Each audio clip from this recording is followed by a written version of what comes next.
Indians now, former Indians and slash Guardians pitcher, and now analyst for Cleveland Guardians Live and MLB Radio is Jensen Lewis. At JLou50 is where you find him via the X Machine. Welcome back to 9 to Noon.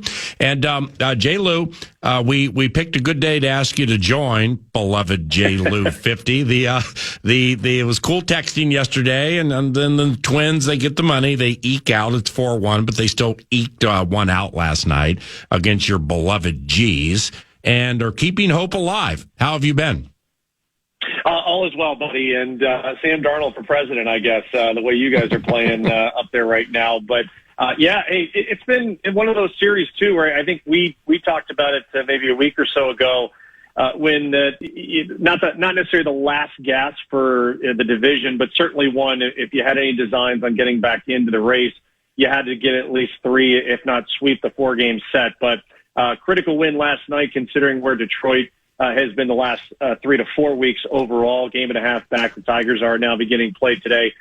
So right where they need to be, and I think you look at last night as sort of that microcosm of it's playoff baseball for Rocco Baldelli and crew, and seeing how he managed Duran and getting Jax ready to come in case they needed to try and get Fry there with the game-tying run at the plate. So exciting game last night. Would anticipate Bailey Over being up to the task again today. JLou, Jensen Lewis, with respect, I missed most of the game last night. I had some human clipping penalties taking place. Somebody on your Twitter feed wrote, Bo Naylor was an embarrassment last night. Now those on Twitter can be 9 of 10 over the top when it should be a 2 of 10. Okay, that's cool, man. We deal with it. It's elevator music in one ear, out the other. But what in the heck happened there to like trigger somebody to go after Bo Naylor?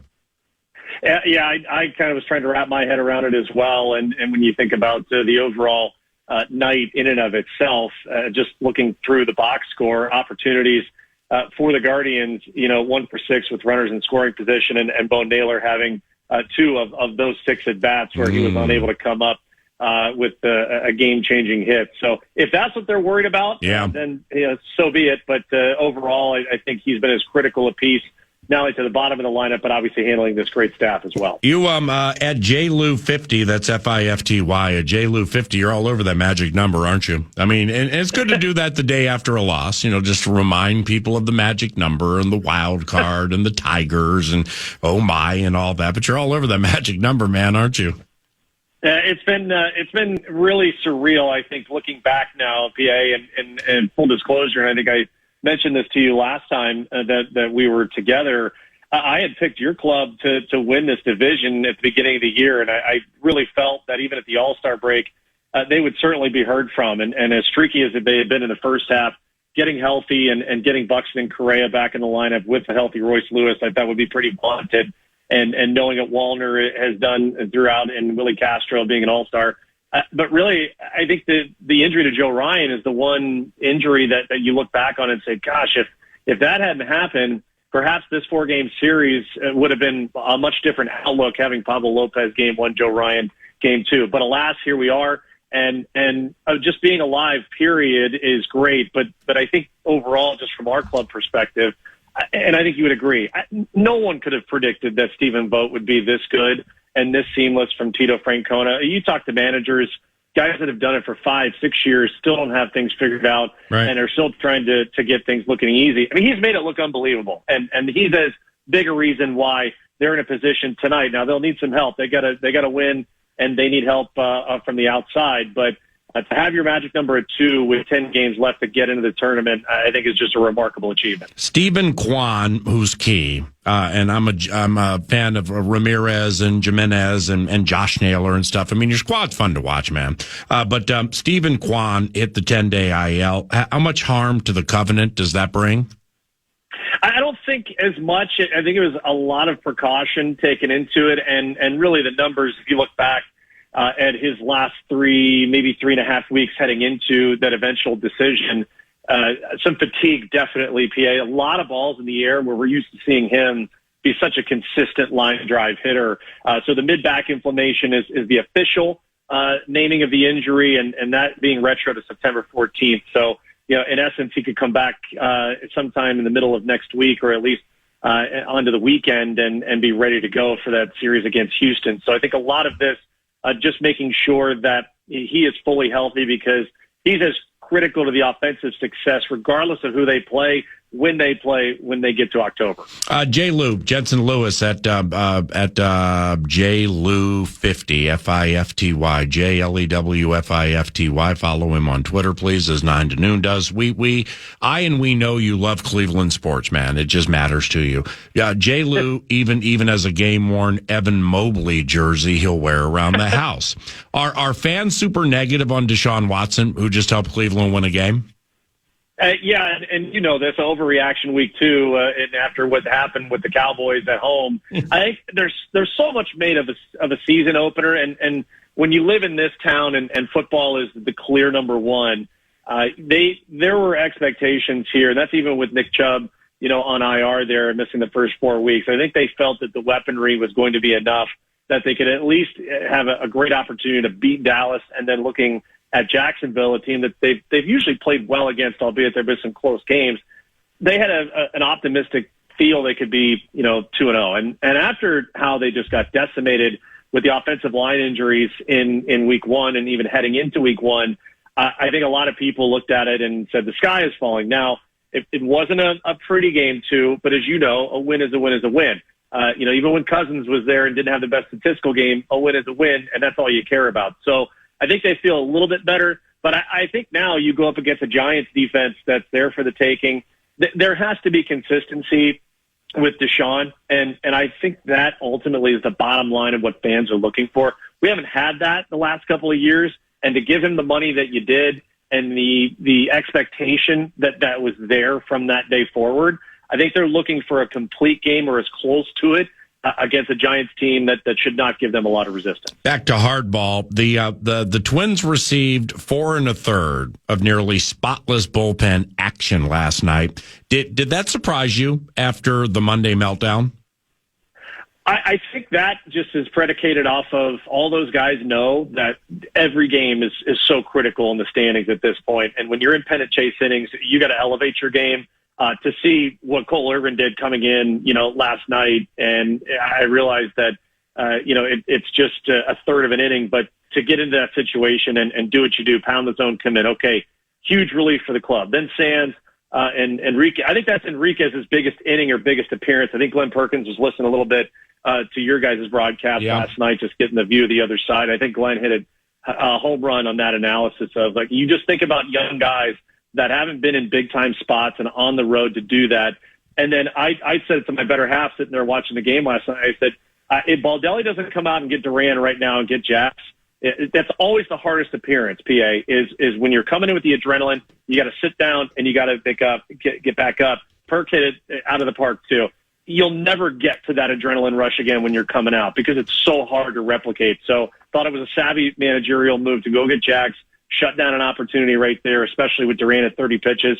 And you would think that he could come back today and at least get an inning to help out the club. That take was the bomb. Last one here for J. Lou.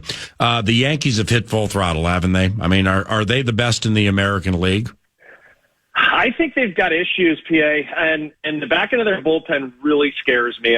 Can you name 3 guys you'd trust to get 9 outs right now for them to get a lead across the finish line? I certainly can't. Right. And I think it's an Achilles heel that Aaron Boone and Brian Cashman have to evaluate. If they have punched their ticket to get into that divisional round, that it escapes them from having to expend starting pitching resources. I wonder if they do indeed take a starter. I don't think you can do it with Heel. The way he pitched last night, the way he has kind of been down the stretch, it feels like a Clark Schmidt has to go back there, but the rotation is solid. Obviously we know what Soto and Judge can do. Can the supporting cast be good for them? I think Houston right now has a leg up. I think that would be the deepest team I'd look at, but pretty wide open, PA. You can make an argument right now, all 6 teams that currently occupy American League postseason spots. Mm-hmm. I think Kansas City without Pasquantino is a little lighter, but still that pitching staff has been really good. I would not want to face Cole Reagans and Seth Lugo in a wild card series. I don't care who you are. And I think the same can be said when you look at Pablo, when you look at what Bailey Ober has done and then piece it together for a game 3. You're the bomb. Have a wonderful day, and we'll talk soon, all right? Likewise. Thanks, PA. See ya. J. Lou. At J. Lou 50, Jensen Lewis. That is an elite baseball and sports mind. It's 10:15. You're listening to 9 to noon. This is the Love Covenant at FM 100.3 KFAN. Beau Allen is a former Minnetonka high school stud, drafted in 2014 by the Philadelphia Eagles out of Wisconsin, won Super Bowl 52 with them Birds, and barely missed another with Tampa Bay. At Beau_Allen via Twitter, BEAU_Allen, and he co-hosts the Green Light podcast with Chris Long. Really, really good football takes and film study on this podcast, by the way. And here's Beau now. Beau, sources tell me you worked out this morning down Florida way with Kyle Rudolph, and he's one of our all-time favorites here 9 to noon. How's Big Boy doing these days, and how are you? Absolutely. I'm great. Thanks for having me on, PA. Rudy is an unbelievable guy. He just recently kind of relocated to Tampa, so I get to spend some time with him down here. It's nice to be around him. How was the football journey or the return to Madtown, to Madison, to see your alma mater play? I mean, it was a rough one against all that SEC speed, but it still probably was fun, right? Yeah, I mean, excuse me, it was a great game day experience. Always fun to go back and see former teammates you haven't seen in a while. Not a great performance from Bucky out on the field, but still really good game day experience. Camp Randall's always loud and fun to be around the students and everything like that. So I love Madison.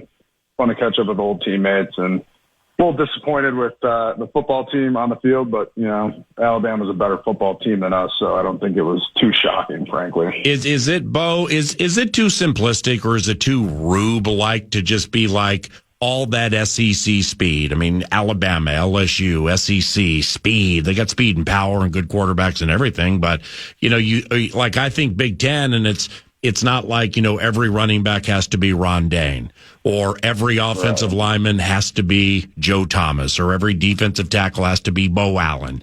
There's speed. There's a lot of speed in the Big Ten, but like Alabama and all that speed, it's eye-opening for the Big Ten sometimes, right?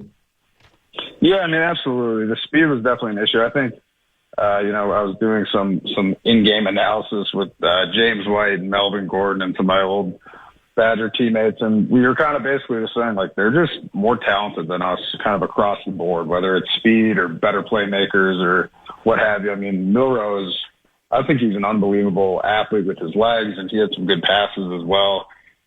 I think the Big Ten has a little bit of catching up to do in the transfer portal and NIL era of college football.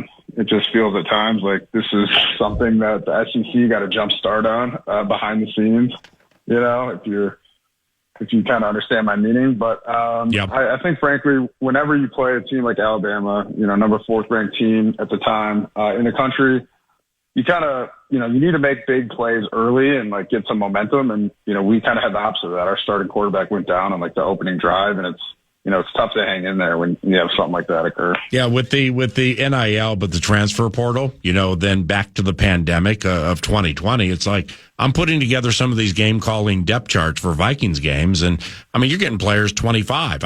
They're 25 years of age. I mean, there might've been a guy for the Giants who was like 2 months from 26. And I'm like, wow, look, this is eye-opening, isn't it? Well, you look at Bo Nix, the quarterback for the Broncos, the rookie quarterback, and you feel like, I remember watching him play college football for 4 different teams for 6 years, it felt like. So it's definitely something that's interesting. You are an admitted Eagles homer. So I'll put it this way, with Fly Eagles Fly. What in the heck happened to your squad Monday night? Yeah, we kind of tricked that one off. I'm not going to lie to you, PA. It was one of those games where it felt like all the momentum was on the Birds side heading into the end of the game, and feel really good about, controlling the game clock and positioning and everything like that. And then, 2 minutes later or whatever, the game's over, and you're like, what just happened? But I watched it really in depth. I thought the Falcons actually had a really good game plan. Offensively, I really liked the way that they were using play action pass, the way they were running the ball in that, outside zone scheme. And I think their O-line played really well too. I also thought Kirk, I think there's a lot of mixed feelings about Kirk Cousins in the state of Minnesota, but I got to, take my hat off to him a little bit. I thought he did a really good job executing the Falcons' offensive game plan, and they played well. And don't get me wrong, Eagles definitely could have played better. I know, a big focus for Eagles fans and players is Saquon's drop on that third down late in the game, and obviously that's one that's going to keep him up at night. But I think the Falcons overall just executed their game plan well and came away with a somewhat surprising Monday Night Football victory. I watched this morning about 3/4 of that Green Light podcast on YouTube. That was just you with all the film study on the run defense. I mean, my man, that was really, really good. It might not be for everybody; it's super hardcore,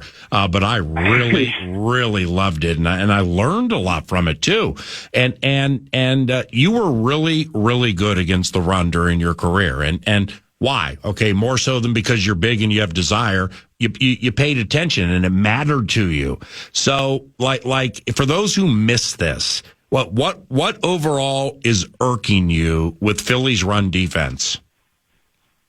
I think in this game specifically, it's frustrating. Like, you hear people say this a lot of time. Like, the NFL is a copycat league, and basically what that means is if you have a team that has success against you defensively, using one player, one specific team, other teams throughout the course of the season are going to continue to go to that same exact kind of scheme or whatever it might be. But within that, you also have kind of the sense where if you are a team and you have success with something early, you just stick to it. And I think the most frustrating thing to me is, the Falcons had success with their open side, outside zone run game early, and they just stuck to it. And they had so much yardage off of the same exact play. And it's frustrating to me because you could see the Eagles defensively, they'd try to blitz the open side. They would try to do all these different things. And it just felt like, from a coaching perspective, they're trying to stop this one play. And it was just a breakdown on many different levels defensively, whether it's, an edge or interior guys or, I guess what I'm saying is it's frustrating throughout the course of the game when you have a team that runs the same play over and over again and still has success. And those breakdowns come at multiple different levels on a defensive front seven. It's never just one thing. Well, I've watched you. I like you. I mean, you watch it more critically than me, but I've watched both the Eagles games and I've seen this when the Eagles were winning 5, 6, 7 in a row, or when they took that L against Arizona last year. Maybe it's just who they are. They're so casual. I mean, everything they do is so casual. Are they almost too chill and self-assured sometimes? I don't know that I would necessarily say that. I mean, I think for me, it's, everyone's so reactionary in the sports media world, and I'm kind of learning that as my transition out of playing and into that sphere. Right. I think you got to take everything with a grain of salt. The Eagles got beat, and I think primarily they beat themselves. Yeah. I think a lot of the breakdowns came from individual players kind of getting outside themselves and trying too hard to make a play. Yeah. If that makes sense. So for me, if you want to, if we're specifically talking about the run game defensively, if you want to beat the run game, as a defensive player, you just need to be discipline and play technique. Yeah. Okay. So for example, a lot of people are harping on the Eagles pass rush, but the Falcons did such a good job in their run game and then their play action stuff. And so when you have a good run game and then you run play action off of it, it softens, it softens up your rush, right? Because they're having success in the run game. You want to use your run techniques, but then, surprise, it's the play action. And then you get frustrated. So then maybe you're expecting a play action, so you backdoor a block, but no, it's actually a run. So you see how those are kind of married up. What I guess what I'm getting at is I don't think they're necessarily too casual. I think they definitely need to, buckle down and be a little bit more disciplined and play a little better team football. Yeah, and it's easy to say, but it's harder to do. Yeah, I ain't trying to be Howard Eskin and make this, Eagles fan line with my fur coat. But what I more meant was They give the feel like they can beat you. We got you anytime we want. Yeah, we got a penalty. 16-yard run play. Yeah, we have you whenever we want you. We're that self-assured. But that seemed to be the case Monday night, and the Eagles were there to be blown out in Brazil. and Green Bay didn't take advantage of it. So that's what I meant by the chill. It's not cocky. It's just like, we know we're good. It's competitively arrogant. But these situations are slipping away from them late last year and then Monday night. All right. Arizona Cardinals. Kyler, the creator, and his Cards buried the Rams. So now the Rams are super banged up and with their best players, but still this Drew Petzing-led Arizona offense was out there flying high, man. What are you digging? Yeah, I mean, Kyler is such a problem. If you're talking about, frustrating like players to play against, if you're a pass rusher, it's so hard to keep him contained, and he makes so many plays outside of the pocket with his feet. Like, you see him running around, and you're watching it in real time. You're like, I feel like this is a sped up tape, because he's so fast and twitchy, and he's great at creating plays outside of the pocket. And then when you add, a dynamic rookie, to that, recipe as well, it's really hard to defend. You have a quarterback that escapes the pocket and then throws a deep ball to a guy like Marvin Harrison. It's really tough. So that's fun to see. But one thing that I think is a little bit underrated about them is I thought they did a good job with their run game too. Like James Conner, I've always had a lot of respect for him as a running back. Super good player. And so when you have those kind of offensive weapons, like, you have a lot of tools to work with. Beau Allen, formerly with Minnetonka High School, Wisconsin Badgers, Eagles, Bucks, Patriots at the end, won a Super Bowl with the Eagles. Time for a couple more. Perhaps the demise of Sam Darnold has been greatly exaggerated. He's been wonderful for the undefeated Vikings, Beau. Yeah, he's really poised. I've been really happy to see him kind of, manage these games and take control of the Eagles offense. He looks really comfortable, and that's a fun thing to see for a guy. I mean, it's always fun to see somebody that's been, put into some tough situations and then, succeed. And I hope that he can continue that throughout the course of the season. The Purple hooks the undefeated Texans Sunday at U.S. Bank Stadium. Now the Texans they're all shiny and they're all glitzy and might need to be taken down a notch. Do you think O'Connell, Flores, and the gang can slow that Texans roll? I think so. I mean, this is a game I'm really looking forward to watching. I like the Texans a lot. I always root for, coaching staffs and players that I played with. And D'Amico Ryans is a guy that I played with as a player when I was in Philadelphia. And he was like a vet presence, really good guy. So, I kind of cheer for him. But I actually like the Texans. I mean, that was a fun game to watch on Sunday Night Football. I think CJ Stroud is cool as a cucumber. He seems so comfortable. I'm interested to see how he handles some of the exotic looks defensively from B-Flow.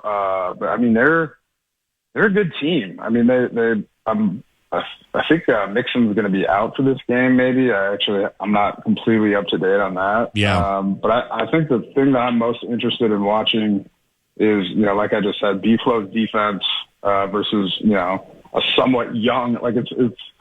You kind of forget that TJ Stroud is, in his second year because he's so, he's just great at, managing the game and not making turnovers and making big plays. So that's what I'm looking forward to watching there. Oh, wait, I got one more for you because I just saw Dion on television. You were with the Eagles when Pat Shurmur was the offensive coordinator and interim head coach. Now, Pat is now Dion's coordinator at Colorado. Do you follow the Buffs at all? And what do you think about what Sanders is creating out there, both positively and negatively? Yeah, I haven't seen as much of the Buffs. I'm not going to lie to you. I got a little burned out on all the media hype around them last year. I've caught a lot of the highlights and things like that. I saw, he was critical of his offensive line in the Nebraska game, and then he went out of his way to kind of highlight his offensive line after the game last week. I'm a mixed bag on Buffalo. I think it's very interesting. I think it's kind of what you need to have in the like you need to have. I'm trying to think of the right way to put this. You need to have a lot of swag and confidence and media presence as a college to be a successful college football team in this era. And that's why it's so interesting with like a low key guy like Pat Shurmur to be the offensive coordinator for a staff that features guys like Dion and Warren Sapp and things like that. But I think Shedeur is a great playmaker. I think they do have a lot of confidence as well. I'm not fully sold on them as a football team, I guess. Wait a second. I can't leave without asking about your Bucks. Your undefeated Bucks. And going up to Ford Field and beating those monsters? Holy cow. What's up with Baker and your Bucks? Well, you talked a little bit about Darnold and how he's playing well. What about Baker, who's, kind of bounced around a little bit, and now he's, signed a big new deal in the offseason with the Bucks, and he's really leading the team. I'm happy for the Bucks. I think one guy who I've been just thrilled to see through 2 games so far for the Bucks is Chris Godwin. He's an excellent football player. He's like a nose guard's wide receiver. He's tough. I call him like a power slot. But he's had a lot. He's had like 20 catches, I feel like, through 2 games. Right. Don't quote me on that, but he's gotten a lot of targets, which is exciting for me to see because I think he was underutilized last year. But I mean, listen, they got a gritty win in Detroit. I think a lot of people were surprised by that, but I've been excited about the Bucks, and I think the Saints and the Bucks in the NFC South is going to be a very fun matchup to watch. Yeah, we're all watching Jahmyr Gibbs and Jared Goff and Amon-Ra St. Brown and Sam Laporta, and you're watching Vita Vea. Exactly. Yeah. No, Vita Vea versus Frank Ragnow. Frank's actually a Minnesota guy as well. Oh, he's terrific. Yeah. So that's a fun matchup to watch. But I actually like the Lions a lot too. I love how Campbell's built that organization and how the city's kind of rallied behind them. Like, I think they're a physical team. Yep. Offensively and defensively. So for the Bucks to get a gritty win on the road against the Lions I think that's encouraging early in the season. Gives you a lot of confidence. Hey, man, tell Chris Long I say hello. That was the bomb. Let's do it more frequently, okay? Yeah, we'll do. Would love to, hang out more and come on anytime you want. So appreciate you, Pia. Yep, for sure. Can't wait till you move up here full time, get that place done, and we will do that, all right? Sounds great. Take care. See ya. Beau Allen, stud at Minnetonka High School, and then for Bucky, came into the league with the Philadelphia Eagles, got himself a ring in our building, and played with the Buccaneers and the New England Patriots. Now he's part of a very successful Green Light podcast, which is the property's owned. The LLC's owned by Chris Long, and he's the front man, and they do really, really good work, specifically with football takes and film analysis, breaking things down. The Green Light podcast. Thank you very much, Beau, and thank you very much for listening. We're back after this.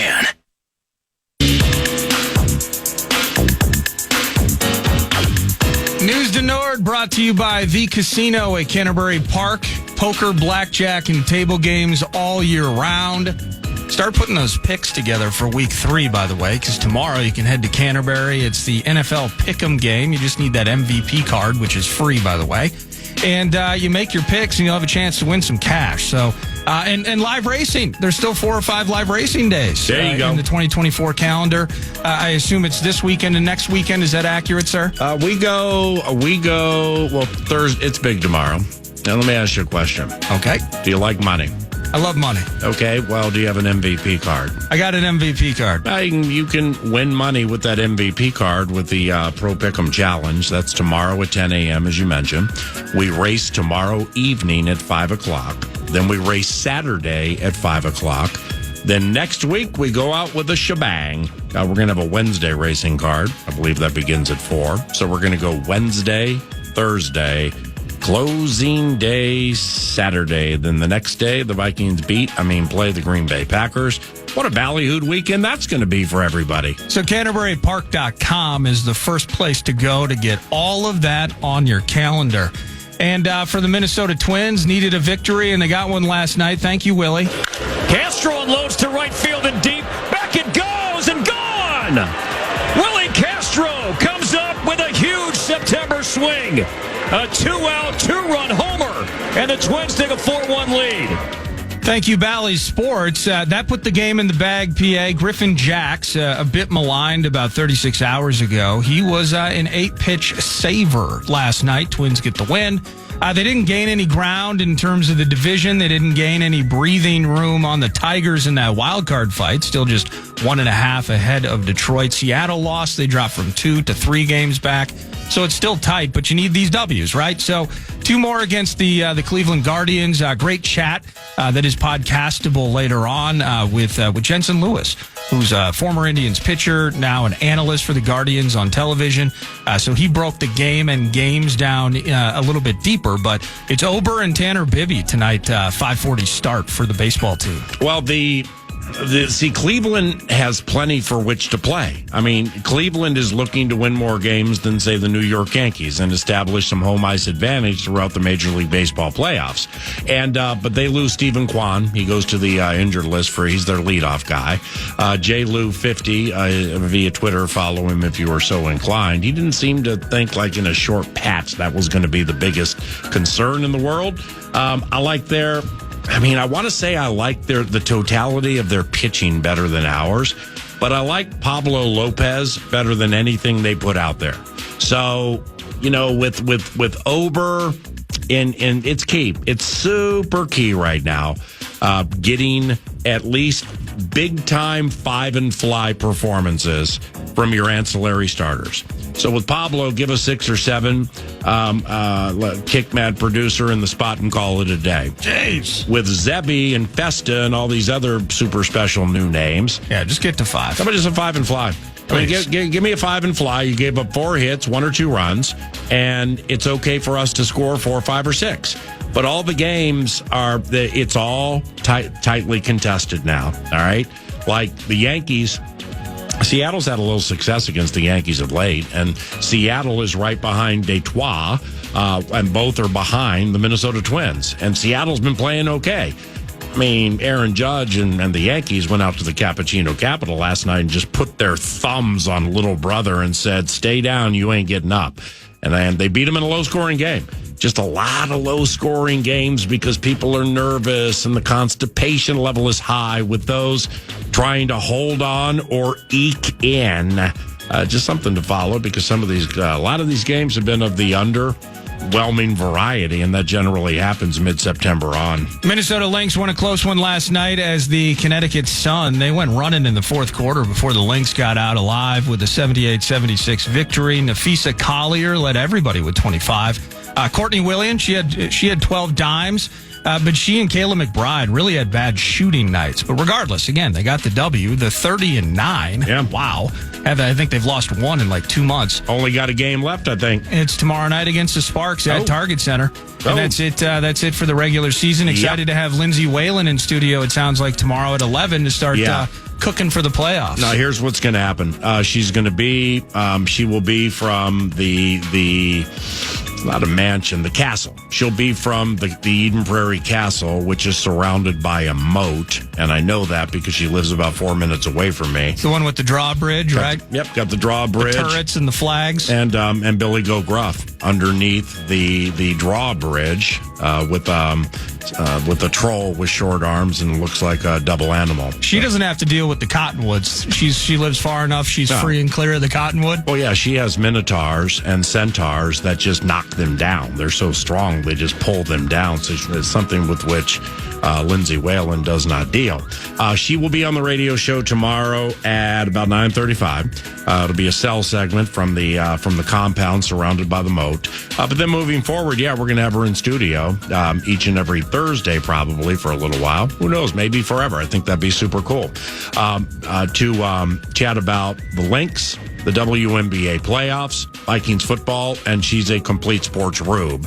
So this is going to be very, very cool. I've really enjoyed on or off the mic interaction with Basketball Immortality over the course of many, many years.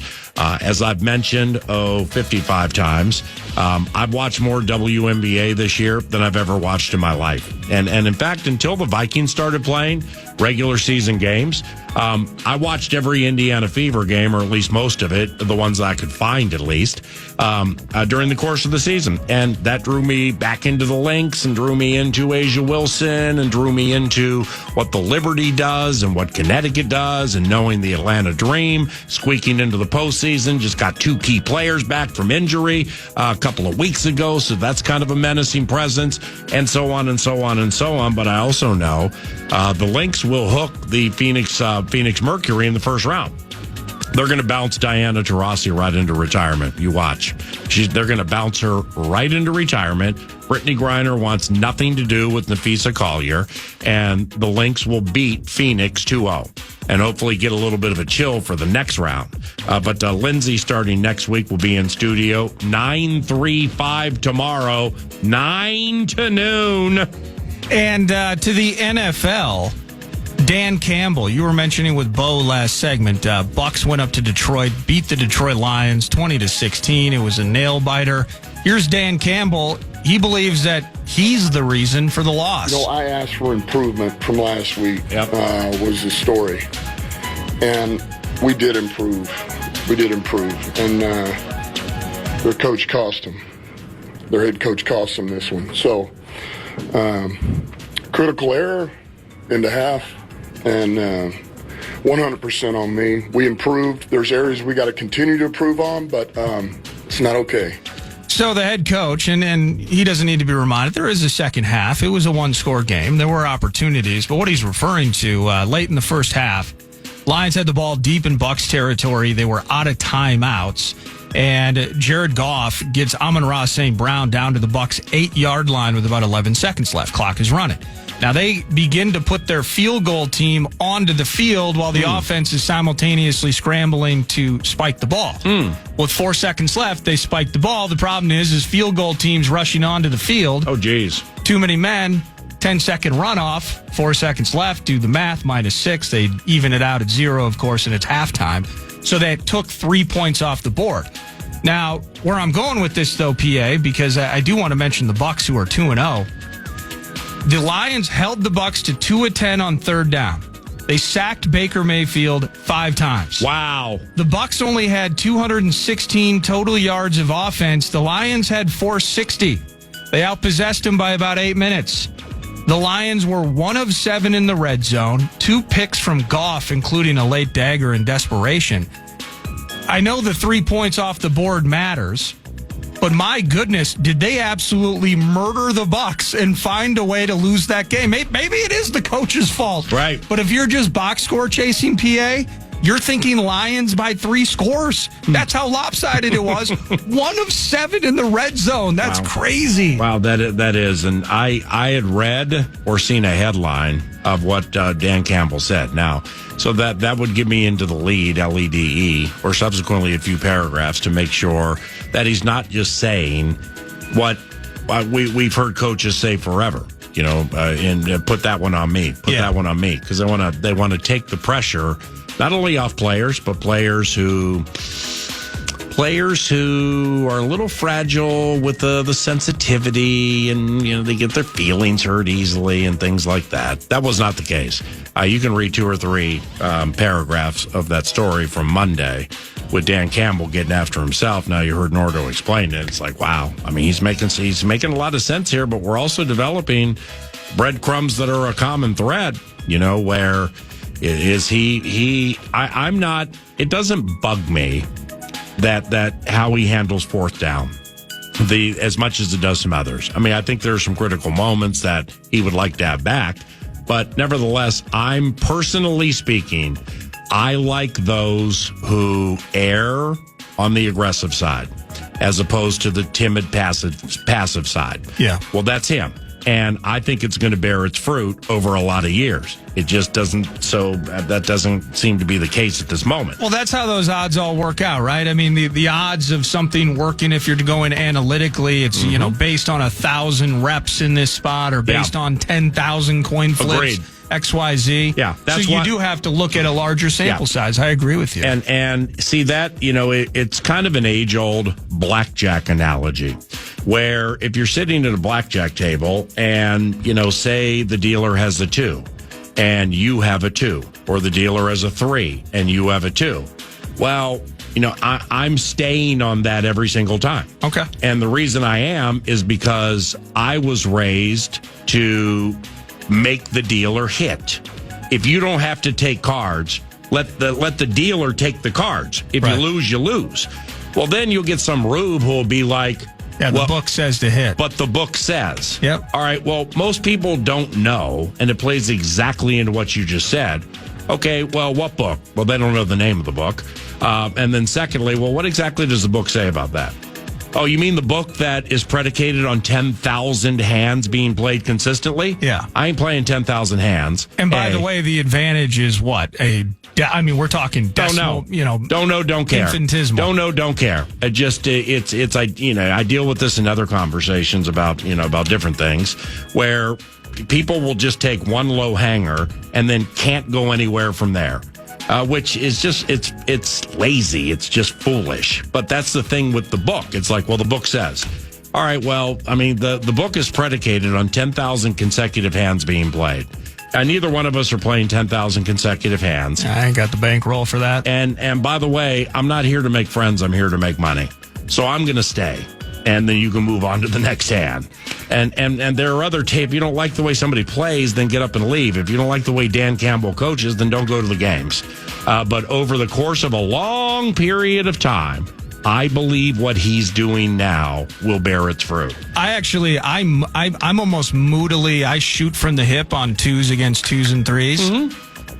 If you're staying on 16s against 10s, I'm moving to the next table. Yeah. I'm not saying anything to you. Right. That's totally cool. That's if you want to your do choice. that, I'm going to go to the next table right. if you're staying on 16s. Right. Well, yeah, but 10s. that. But I hit 16s against 10s. So I know. But still. But you've been there for those arguments. It's amazing. Just these two strangers so pissed at each other. But see, you, the person who's offended by it, and everybody else, you're wrong. And here's why. A person can play however they want to play, and you have the right to get up and leave. So I do agree with that. Yeah. But secondly, ain't nobody there at your table, including you, counting cards. So if we're counting cards and somebody gets offended because the count leads to something and you just blew it, that's one thing. Ain't nobody counting cards.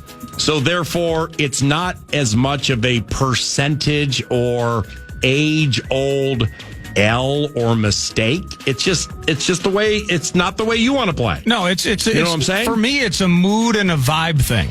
And that's how I play. If someone's always, and then you ultimately will see 2 or 3 that go the wrong way, I am out. Yeah. And so I totally agree, freedom to play however you want to play. Mm-hmm. But if that goes the wrong way 2 or 3 times and costs me any money, from my perspective, it's costing me money, I just got to go move and get a fresh start. Right, but you didn't see the next 6 that busted the dealer. Because of the 10,000 rule. Yeah, because they went on this massive run. You know what I'm saying? Yeah, and as soon as I got up, the whole thing changed. It was actually my fault. Right. Well, that's if you believe in karma, which I don't.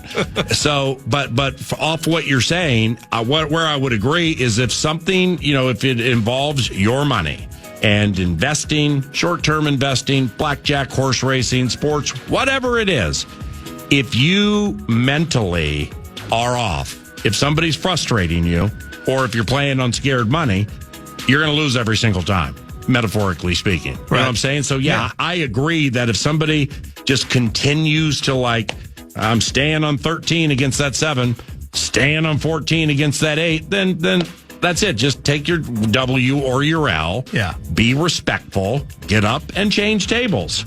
But it's I've been in this conversation so many times over so many years where I defend the person that people are getting mad at because I'm like, you're not counting cards, okay? And if you are, that's against the law. So you're not counting cards. What the hell does this matter to you? You have no idea what the count is. So it bugs you, which means you need to leave, not the person playing this way. I don't have time to get into it, but I've been around the block on this a little bit. No, I know, and it's just, and I've played a ton of blackjack over the course of time. Correct. And if you don't like it, it's the age-old. I agree. It's a really kind of a small example of the public square in general, where everyone just tries to get along, but once in a while, there's one that ain't going. If everyone's got 4s, 5s, and 6s against a 4, 5, or 6, and then the last guy's like, "Oh, I'll hit." And then he takes that 10, and then the dealer flips over a 15, grabs a 4. I get it. There are 4 other spots at the table. They're like, are you serious, dude? Yeah, and they're all wrong. And they're all overly emotional, and none of them get it when it comes to unless you're counting cards. Right. then none of them get it. It's an emotional overreaction that is unto I and has nothing to do with I. Well, my $3 minimum bet that I just placed. The last time you bet $3, you were 27 years old. That is correct. Okay, yes. So but since we've turned this into on the Felt fan line, just be consistent. That's really what I look for in those with whom I'm playing. There you go. Is like if you're facing a 2 and you got a 2 and you hit it every time, hit it every time. Don't go back and forth. If you're sticking on these 16s against face cards, then stick every time. Right. So let's not go in and out. There we go. Because then all of a sudden it starts to frustrate me. Then I got to move. And I'm not even guessing cards. I'm just like wow. What a topsy-turvy personality you have. Holy cow, you were aggressive for 5 minutes. Now you're super timid. You took your mask off. You put it back on. It's like, who are you? Like, who are we here? Like, are we scared or are we bold? Who are we? And you know what? Win or lose, though, the dealers at Canterbury, they're the best. Yeah, for sure. They're the best. And the bartenders. And the bartenders as well. What day is it today? Is it Wednesday? It's Wednesday. Derek's there with my friend Mike, who owns Beau Diddley Sandwiches, which we serve at Canterbury. There's also a spot in Eden Prairie with terrific sandwiches. So they're just sitting back, waiting for the old announcer to roll out there about 12:30, 12:45 and sit there and spot up and coven and catch up with my boy. Have some sips at Chips and tip Derek Allen real well. We're out of time for News to Nord, brought to you by the Casino at Canterbury Park. I love talking about stuff like that. It's 11:02, around the corner, a weekly feature that we do called Coach Speak, where instead of playing back full Brian Flores, Wes Phillips, Matt Daniels press conferences, Nordor does a good job of cutting up the coach speak and making it pertinent to what was then, what is now, and what will be against the Houston Texans. And that's next.